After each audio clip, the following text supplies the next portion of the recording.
Hello, നമ്മളിന്ന് home made സ്റ്റിക്കേഴ്സാണ് ഉണ്ടാക്കാൻ പോകുന്നത്. നോക്കിയാലോ, ഈ ഷീറ്റ് ഇതൊരു ഫോൾഡിങ് ഷീറ്റാണ് കേട്ടോ. ബുക്കൊക്കെ പൊതിയാൻ യൂസ് ചെയ്യുന്നതാണ്. ഇത് വെച്ചിട്ടാണ് നമ്മളിന്ന് ചെയ്യാൻ പോകുന്നത്.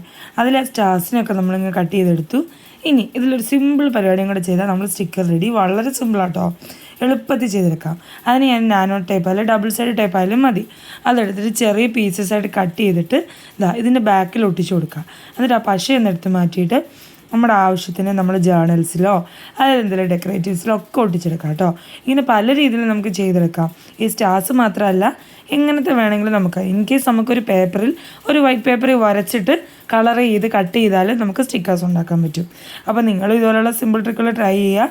നമുക്ക് അഫോർഡബിൾ ആയിട്ട് വലിയ ബഡ്ജറ്റ് ഫ്രണ്ട്ലി ആയിട്ടൊക്കെ ചെയ്തെടുക്കാം. ഒരുപാട് പൈസ മുടക്കിയൊന്നും വാങ്ങിക്കേണ്ട ആവശ്യമില്ല. ഇങ്ങനെയുള്ള സ്റ്റിക്കേഴ്സൊക്കെ വരയ്ക്കാനൊക്കെ നന്നായിട്ട് അറിയാവുന്നവരാണെന്നുണ്ടെങ്കിൽ അടിപൊളിയായിട്ട് ഇതുപോലെ സ്റ്റിക്കേഴ്സ് ചെയ്തെടുക്കാം. അപ്പോൾ വീഡിയോ ഇഷ്ടപ്പെട്ടാൽ ലൈക്ക് ചെയ്യുക, സബ്സ്ക്രൈബ് ചെയ്യുക, സപ്പോർട്ട് ചെയ്യുക.